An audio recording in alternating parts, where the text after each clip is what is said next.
Okay, we are joined by California Baptist head women's basketball coach Jarrod Olson. Coach, can you start us off with your general thoughts on the upcoming season? You know, we're looking forward to some new challenges, new environments. Everything for us is going to be brand new, so we're just kind of trying to, really focus on improvement with each day, kind of like focusing on ourselves and just looking forward to kind of seeing what the WAC is all about and the new challenges of Division I. As you just alluded to, the Lancers make the transition up to NCAA Division I this year from Division II. What has the move been like so far?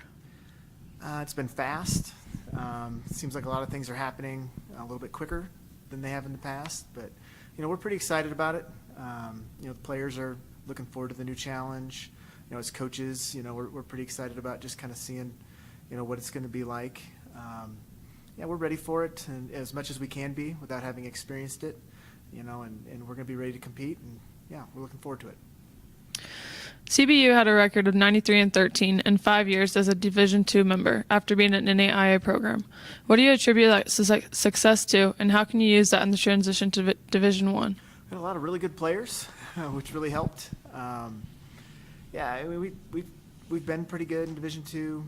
We've had some really good teams with some great people, and we're hoping we can continue some of that success, moving forward. We know it's going to be a lot harder. We're definitely coming into this with some humility, knowing that, we're going to be kind of starting at the bottom and kind of working our way up. But we're going to show up every day. We're going to work hard, and I think that's probably the core principles is just, giving a good effort, having great attitudes, and trying to achieve, similar success or at least success on some level, going forward. Lexi Ram was named preseason All-WAC by the media. What do you expect from her this season? We had a good laugh about that yesterday. We were talking to Lex. We had mentioned that to her in front of the team, and we were trying to figure out, she was like, "How did I make all conference?" Because nobody's seen her play.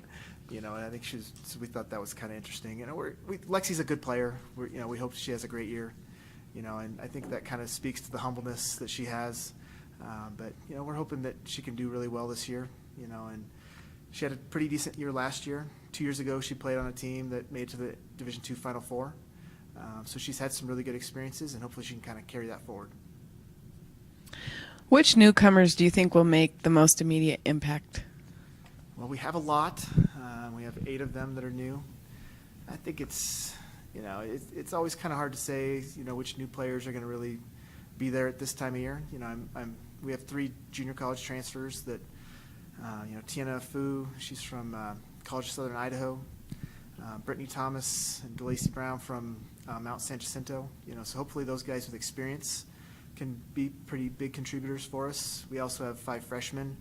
So hopefully 1 or 2 of those guys can step up too. But there's a whole bunch of them, and everyone on our team is going to be expected to contribute, and they're working towards it. California Baptist opened a new event center last season to be home for the basketball programs. How has the new facility helped with recruiting?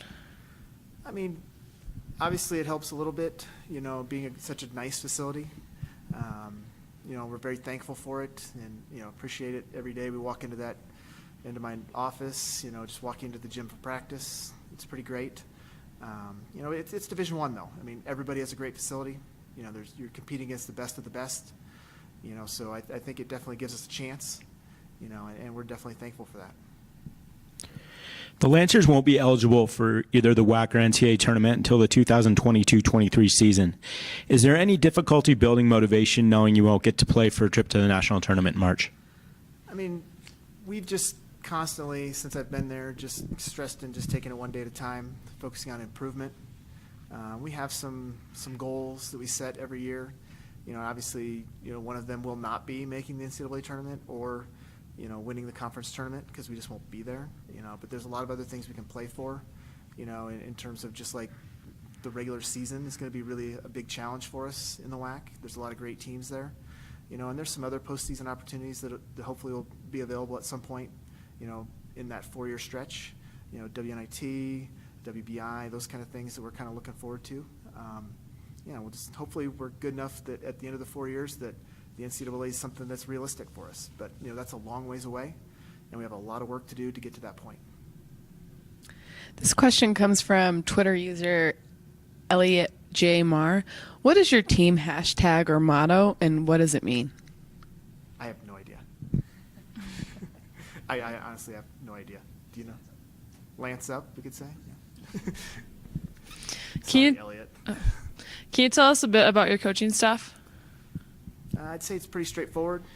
I think the thing that, you know, everybody on my staff does and our players would say is we're very real. You know, we don't sugarcoat things. We're just going to call it like we see it. We're not very dramatic. Yeah, pretty straightforward, pretty honest, pretty real. As student athletes, what do you expect from your players off the court? We expect them to, off the court, we expect them to embody our core values. Those are commitment, humility, resiliency, integrity, selflessness, and trust. And that those things carry over to everything they do, whether it's in the classroom, on the court, or in their personal lives. And you know, we expect them to show up every day with a great attitude and give great effort. And I believe if they do that, they'll set themselves up for success, both on the court, in the classroom, and just, you know, post-college. You know, and that's what we're trying to do every day, is just kind of help them build successful habits so they can be the best people that they can be.